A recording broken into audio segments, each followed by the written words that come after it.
Well, good morning, lovely ladies and gentlemen. Steve Collins coming to you from beautiful San Antonio, Texas, the second most powerful, passionate, and purposeful coach and speaker in the world. I hope you guys are fired up and excited for this wonderful, lovely day.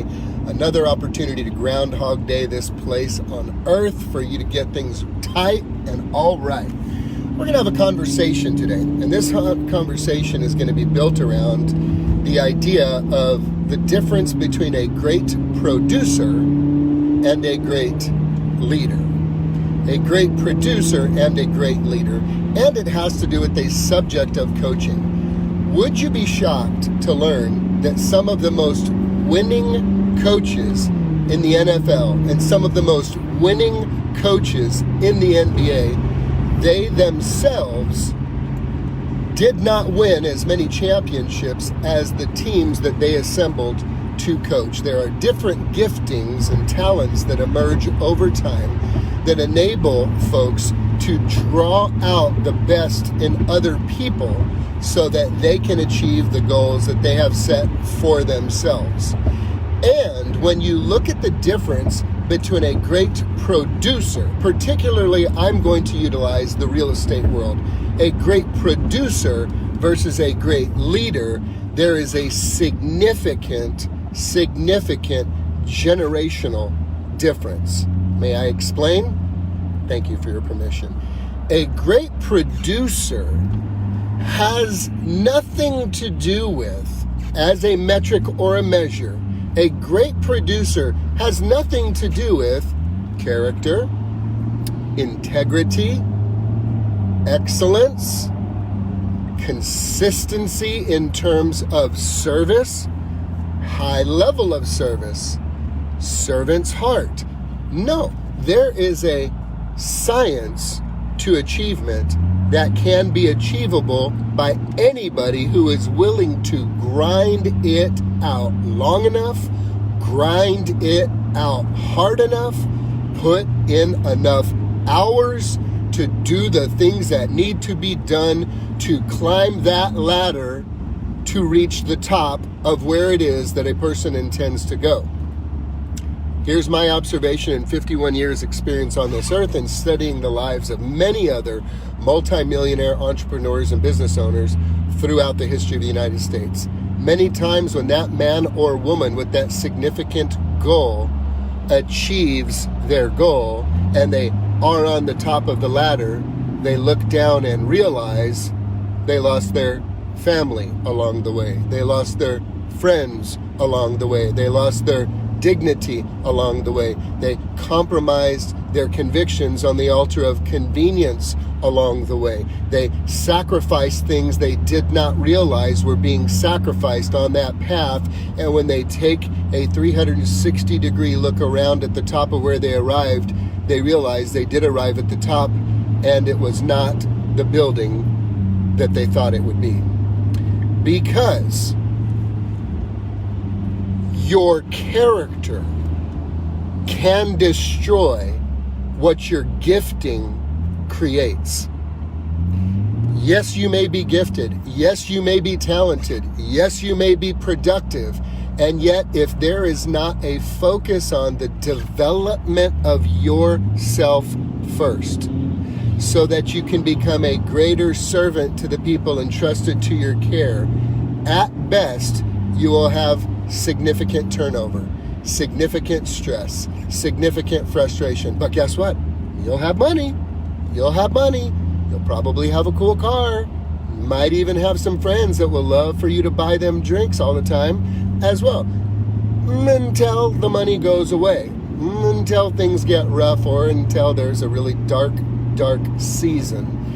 And then you really begin to see who those true friends are. And then you really begin to see what the fruit of that focus can be. So a great producer can be producing great and leave a wake behind them of destruction and disappointment on the path to achieve what they intend to achieve. And guess what? If you're willing to grind it out, if you're willing to work it out, if you're willing to put in all those hours, if you're willing to 7 days a week, if you're willing to do that, you're going to get the stuff. You're going to get the stuff. Yet, who have you become on the path to get that stuff? This is the question, the deeper question, the harder question that very few people can have conversation around, because it is not about the science of achievement at that point. It is about the art of fulfillment.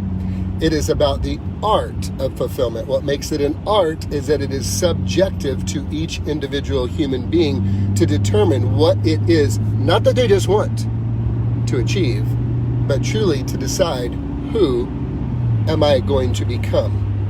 Jim Rohn says, becoming a millionaire is not about the $1 million. Working to become a millionaire is it's not about the goal of, I want to be a millionaire, I want to make $1 million. It's about who you have to become on that path.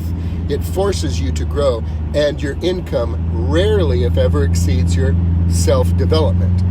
So a person who is a great leader is focused on something different. They are focused first and foremost on their own personal growth and personal development in terms of the character, in terms of integrity, in terms of standards, in terms of boundaries, in terms of truly recognizing the valuable things in their life without neglecting them for so long in the pursuit of the things that those valuable things in their life then disappear, become disappointed, or may be destroyed. Many people have lived the life before us to show us not only the right way to do things, but whose lives have become a cautionary tale for us who have an ear to hear, to learn from, and learn what not to do as much as what to do. And the focus that I have seen for lasting success with a man or woman in the marketplace begins and ends with who you are becoming. A great leader may not be a great producer, and yet that is a person with significant influence, a significant ability to move the needle in people's hearts, for them to come to a place of change and growth where they recognize, if I am the leader of a large organization or a large team, my ability to get me right allows me to duplicate who I am amongst those around me. It is utter foolishness for a person to think that just because they desire massive production and they are out of whack, that it's automatically going to happen around them without servant leadership, without a focus on dedicated discipline to the development of the people that have been entrusted to their care. So being a great producer, pretty dang easy. Grind it out, work it out, 7-day week it out, work while they're sleeping. Go ahead and do that. You go ahead and do that. Go ahead and do that at the cost of your family, at the cost of your health, at the cost of your sanity, at the cost of your dignity. But hey, you'll have some money. Yeah, you'll have some money. And won't that be fabulous?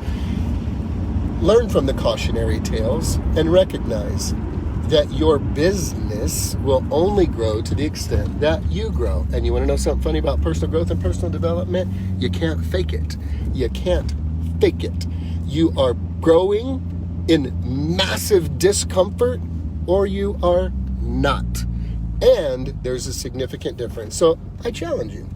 If your desire is to become a great producer and a great leader, you can have both. You just can't put the cart before the horse without significant negative consequences. You see, if your focus is to become a great leader by leading yourself first and creating a servant's heart to build those around you, well, guess what? You can become a great producer. And if your focus is to become a great producer without the conversation of becoming a great leader, read the books. You're in for a surprise if you haven't thought about it long enough and hard enough, because achievement is a science. Fulfillment is an art. I hope you decide today to not put the cart before the horse, but to work on you so that as you come together, the whole world will come together. Have a great day, guys.